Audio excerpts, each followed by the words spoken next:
struggles and adversity and go to that place where they don't look, and it brings himself to grief initially. Once they overcome that, somebody's trying to lose weight, that becomes fucking very, very fit and fucking sure of themselves in a fitness aspect. Sharpened like a sword, though. It doesn't matter what area it is, it still comes onto that part of the brain. That area grows. And the people who you see are most successful and driven in the world and motivated have the largest area. So it becomes the most developed, and the thing is, it's adaptable to anything that you will try and put your mind to physically or There is mentally. no part of your past that is irrelevant.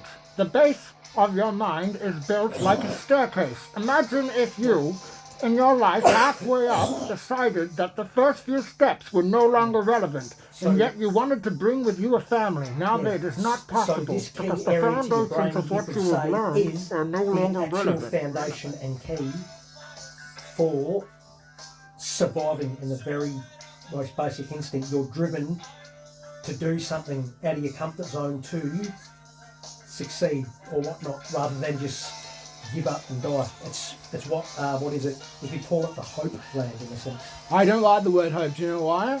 No, Because the way it's used in English language, it's held, berated, and given a bad stigma inside of at least Australian society. Hope. It's like that's the thing that shit cunts have got nothing left, or not people that nothing left. People who are actually hopeless. Commonly, I find use the word hope, and then people who should be using the word hope use the word faith, and I'm like, oh, that pisses me off even more, because it's like, do you know why people don't have faith? Because people have faith. You should have faith. I'm like, it's because you're telling me, not because I figured it out. It's like I have faith in things because things beyond my understanding kept repeating in such an affirmation, a sequence of positive affirmation, that I got to a point where I couldn't deny it anymore. You know, and I'm like, I have faith in that. I can't make sense of it, but it's too irrefutable for me to deny. That's perception, perspective, because faith can be a complete beautiful thing. There can be, I reckon, there's probably bad faith or connotations.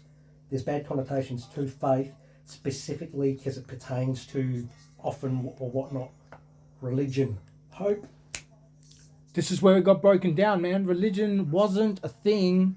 I believe it was just called faith once, and then someone was like, money, control, religion. Because religion was once about ceremony and sacrifice. So that's pretty much what it associates to. Religious. Being religious about something is being completely sanctimonious? No, fucking clandestine and synchronistically obsessive about key points, being anal retentive about the finer details to a point where you are literally a clock. Like, that's how precise you are. Every piece, every cog is in the right place only because you know how it works, and I put it there and I cleaned it and made sure. Yeah, but also someone bashing that is one of the same, I would argue, potentially or actually fucking worse than that. It's a form of it's no different to a form of extremism. Someone who's knocking on your door to talk about God isn't causing you any harm. They walk away. Someone who is dead against that fucking is the one that pushes more, is more aggressive and forces it down your throat. As to why that's bad, that's case point, even more of an extreme fucking type of view. Angelists, angels. Like someone who's found religion or God. The goodness that comes out of that, everything's open to interpretation. The ones that have found that, they give everything selflessly to help someone that they do not know or cannot judge, and do not judge, and they can get fucked over, and they'll continue to do it. That's insanity, but as long as you keep moving towards the path, everything will get picked up at last. But as long as you don't forget that the whole intention is to stay inside of the line in which it leads from the dark. You can't judge that in any shape or aspect. You need to be able to prioritize one thing, like your parachute in that situation.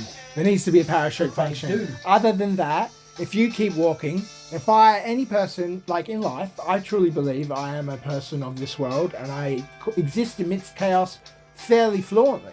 So when I am amidst this whole practicality, which I find in life is very remiss amongst most people, I find that the only thing I need to remember is when I need to press that button, I press it. When I push that button, and that button needs to be, oh, I'm going this fucking way now, quickly, otherwise you're going to get sucked in and you could get eaten alive if, say, you were in the mind of a monster and you were such a person. Otherwise, you forgive them, keep walking, and karma, like a fucking shitstorm. Well, I don't believe in karma, but I also have a fucking exacerbated understanding of mathematics, but a limited capacity to explain it. It runs in my family, man, like so many generations of mathematicians, that everything in the world has a balance for everything, and when one thing is pushed in one way, it's going to draw from everything else. So if something is stopping something from happening that's going to help the rest of the world, God help it when the rest of the world finds out. But as long as it stayed with it and was looking at it, it was its choice to stay there. But the second it moved away, the rest of the world's like, where have you been? You were meant to be here weeks ago. And it goes, oh, this cunt. And it will just go, whoom. The whole universe is... I got a bit excited there, people. Got a bit excited. The whole universe is the whole thing of trying to keep balance. Equilibrium, or it's an equivalent equilibrium. Homeostasis. But you never, ever have that balance, that stagnancy. That doesn't exist. That's like saying... pop the that's bubble. like saying utopia. Utopia doesn't exist. Same as peace. To know what peace is to know what horrific violence is. Otherwise, peace is like a norm. It's not termed as that. So if you look at, you have balance. One thing breeds the opposing thing. That is the continual balance. He's full checking my white privilege right now. Yeah, so if nothing ever reaches equilibrium, it's trying to stay at that way. Something is always going to come unbalanced. That isn't the same as karma. I've been taking 7 years off to try to put my life together, but thank God I did, because I managed to remove myself from a completely toxic understanding of the way I was living and how and why. I now have the ability to better decide for myself what it is that I would like to do for the rest of my life. Anyway. It's, that balance, that I don't think that terms by any means of karma. And everyone pertains... karma as reaping the seeds of what you sow, or they're doing bad things. Yeah, cunts can do plenty of bad things and nothing bad happens to them. Happens fucking all the time. I know it happens because I know I've done decrepit shit and I've never ever wore any consequences of it. Though I try and do something good off of my back. I just never walk back. Fucked in the ass. I never walk back in that direction. I never go back to that bar, and I never will again. Nothing bad comes of it. I don't believe in karma whatsoever. If reaping the seeds of what you sow, what a lot of people call karma, is not karma. It's that frequency and vibration thing and balance. It's if you seed enough bad shit there, it will bite you in the ass because you're shitting in your own nest. That's what happens. You do it to the one wrong person. That ain't karma. That is, you do it on a long enough time scale, it will bite you in the ass. Do you believe that, like the Big Bang and everything as it goes in and comes back in again, so is like our life? Because I truly believe that we get to choose when we receive the bad and good things in our life by how it is we devise our day. So I believe, probably for you, if you believe that, whatever that thing is, I'll be so funny in your mind laughing at you when you like visualize me in this moment. When this does happen, you're going to remember it now. When you think about that thing that was bad when you did do it, when you're about 60 and you're like in hospital and you're thinking about it, and you'll be like next to like some cunt in a bed who's coincidentally but inconsequentially in that position inadvertently, probably because of you or something, and you have to sit there and say, oh, what's your name? Such and such, what's your name? You're like hiding your like little checkbook thing, like, Aaron McDonald. Steve Gillespie, you know what I mean? Because like time is a measure of distance. So as long as you're moving in one direction, time is a measure of distance. Truth, factor. 60 seconds when it's passed, you have travelled 60 seconds from where you were when you started. In a year's time, a year will have passed. Light years, measure of distance. Time, measure of distance. That's why time is skewed over distance perspective. Come on, you keep up. So Different scale. you can be young in some ways and old in others. So you, in that aspect in your life, are very young. So of course it's forgivable. But you know, like on this bed, my nana, like you know, she's fucking lived on this thing for half her life. I even, when sitting on this bed, feel like I should be getting up and doing things because you know this bed was the bed of a person who needed to stay active mentally just to keep her brain from ticking over. I sat on your bed for 2 seconds and nearly fucking passed out. My head hit the floor, and I only just woke up from a sleep. Do you know what I'm saying? That's personification and the intensities of like what it is that we do with our minds and how we store fucking stress in things that we keep around us. Do you believe in that sort of thing? Like, I think that's like too very general. if I stand in front of Same as similar to saying like time versus like distance. They're two different measures that are applicable. well, that's going to be obviously because very different things. there's a variable there where distance could be changing obviously by the ways in which, say, the fucking giant event horizons that apparently circle the universe are constantly pulling and pushing things out at incomprehensible rates. Because that would distort not only distance and time, but how far a thing is away and then coming back and like Definition becomes important because if you have definition becomes important. I'm splitting back into a if you have distance as a measure with no contrast to it, it doesn't really hold any meaning whatsoever. Same goes to time. That's what I'm saying. So just don't do that thing that you did again, and it'll be totally all right. You know what I mean? You drop dishes like 3 times. That's when I got smacked on the head. I remember my dad. And you know what? He fucked me up. Because he's like, if you drop the 3rd one, you're getting a smack. I was 5 and I'm like, well, I'm definitely going to fucking drop it now. I'm fucking paranoid. I think here's the difference. That's reacting. Yeah, true. And a lot of that only applies to, say, your younger self when you're, in a sense, still having program input to fucking interacting with your environment. Yes, so you should have been 4 because really 2nd was the first one. So, maths. If ideally 2 is 1. Everything I think, and Aaron had turned this, and I think it's 100% correct. Everything I think, everything and Aaron, is about nice. That's intent. 2 courses of action. What they both can do the exact same thing with the both exact same outcomes. What's different? The 2 different people performing the function, their intent, we'll say arguably one has bad intent. Didn't turn out the way they planned, but it ended out in something good. Whereas the good person did something good, ended out in something good. Even if it ended out in something bad, you can't say that bad person's a shit cunt because their intent was good. They learned maybe a very harsh, valuable lesson that they have to deal with or should deal with more so than the person at the end of the consequence. It isn't every day that you meet a person who's actually truly aware of what it is that stimulates them to be motivated to do the things that they do. They think it's the obvious ones that are steps right in front of them, but it was actually about 10 steps before that. The back of the mind was actually already tricking the brain to get there to do that. That's called Saintine Salence, I think it's called, right? You know why you don't make them? I do, but only if I'm in the place where I know. Most people don't meet them. Why? Because they wear a watch and they constantly check it, and it's like, oh, at this time I have to be here instead of, for some reason I felt like I should go that way. Because your wife that you were going to be happy with the rest of life just walked away. Them and you don't know anything about them because you're not on the same frequency. Them same frequencies fucking attract each other because they're of the same likeness. There's a reason why bottom-dwelling scum mixed with bottom-dwelling scum, highly successful. Are you talking about the monster in the basement? No. Why highly successful definitely don't talk about it. Mixed with highly successful people because their agenda is they've looked after themselves. Someone who's needs help. It's a continual way. They don't pick that shit up. If you don't move with them... Have you ever watched Undercover Boss?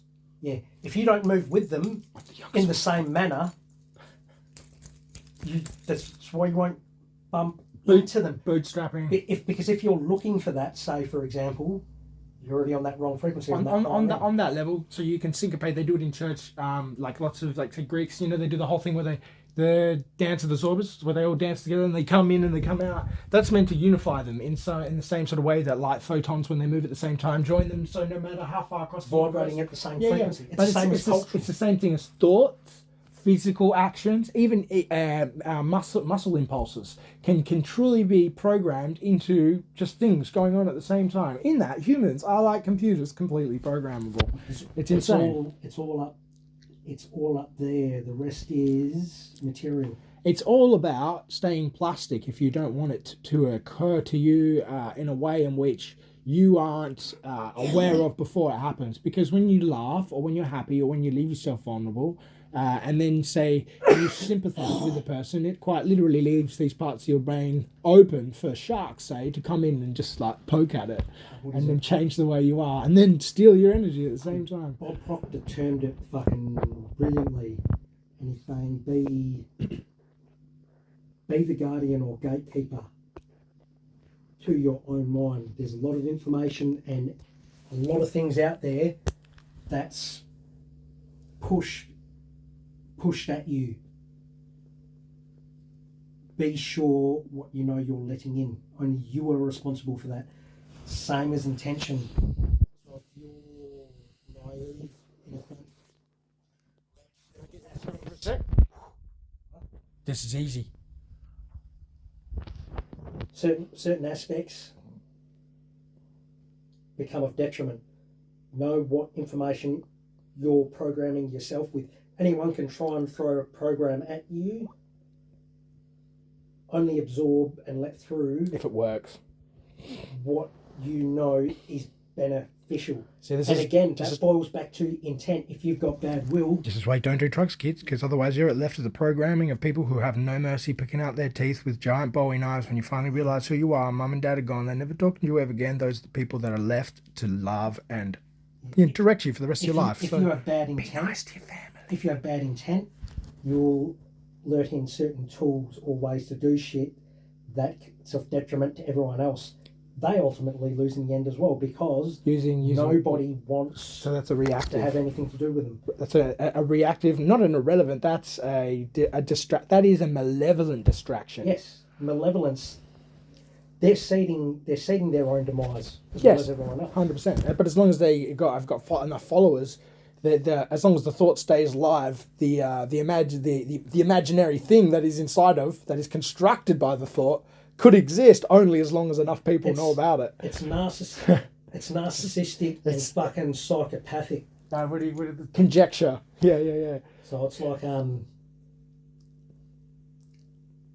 intent boils down to fucking everything, except you don't know everything. See, this is why I like the whole intention prediction, because if you've got an intention but you don't have a prediction for it, this is why people carry around in pairs, because if you don't have a friend, you probably would have figured that bit out. So old mate only figured out about gravity because he had no friends, but the tree was. That's why he gave him an apple, and they figured out gravity. These things all fucking interconnect. So your intent fucking for what you don't know, what you predict or whatever didn't turn out the way you expected.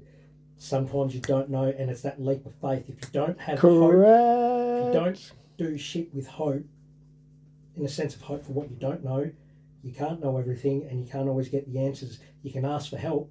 That's fucking perspective as well. You can take it on board, but always be aware of where the origins of that need for the help came from first before you ask. So then it boils back to intent. In why you're trying psychological to do it. Psychological subjection, sane salience, and prediction error. If you fail and never try again, that's you dead. Yeah, that's kind of you've become autonomous. You are now a crash dummy. Yeah, you don't have any substance. Yeah, basically just a lame cunt. That's all right. Some people enjoy that. They're like, you see this stick here? It saved my life so many times. What from? Well, whenever this demon thing that I made up in my mind attacks me out the back window, the stick is the only thing that fends it off. And I'm like, however, that is amazing. I'm going to go away from here right now before I become insane like you. It's like, what do you mean by that? Well, basically, if you take super glue and eat it, you won't die. Really? Yeah. So, in a sense, when you look at it, Honest conversation with delusional people will actually change the way your brain puts pathways together. No shit. When there's nobody left in the world, our brains will eventually die off. That is the self-destruct sequence. That is the human race. How does he know that? How 9001? How can you prove that I don't exist? I cannot prove that I do exist. Oh shit! Oh, curtain fall. I'll do it because we live in a binary universe. 0101 1111 0000 1101101010. I've lost my train of thought. That was a I have no fart. idea what the fuck That you're was a talking fart joke between two people laughing. Well, essentially. Yeah, we're a binary universe. We are a perpetual fucking spiraling thing. Imagine if it had two more tails. Imagine if our universe was like 4 of those bits going around in circles. That would be some level of crazy shit. Maybe one day I'd be smart enough to be able to even pretend to try to imagine what that could be. But here in the duality universe, at least we don't have a shadow that fucking like murders us in the sleep or in our You sleep. call it the duality of the universe. I call it quantum entanglement from a perspective of somebody who's experiencing it. Yes, that's what you would call it by name. Being entangled would be the doing. Yes, to measure a level of entanglement, you must have all of your bases at least half covered. So how do you measure that then? Well, And how are you sure it exists? how do you measure that then? It's like, well, How do you how do I? know it exists as a duality as opposed to varying opportunity or outcome Well, results? I can say easily that if it wasn't for the fact that you showed me Jim Jeffries, there wouldn't be at least 1 million other people that I know who know Jim Jeffries, because the few weeks after you showed me, I showed almost every person I knew. And I watched it with every single person and watched it just as hard as I did the first time I watched it, until I watched it by myself, That doesn't answer and the then it question. wasn't funny anymore. That doesn't answer the question. Completely killed it. But as long as the memory existed, I was able to recreate that situation perpetually for other people. Maybe they wouldn't have laughed as much if I hadn't have laughed as much when I did with you. Influence isn't quantum entanglement.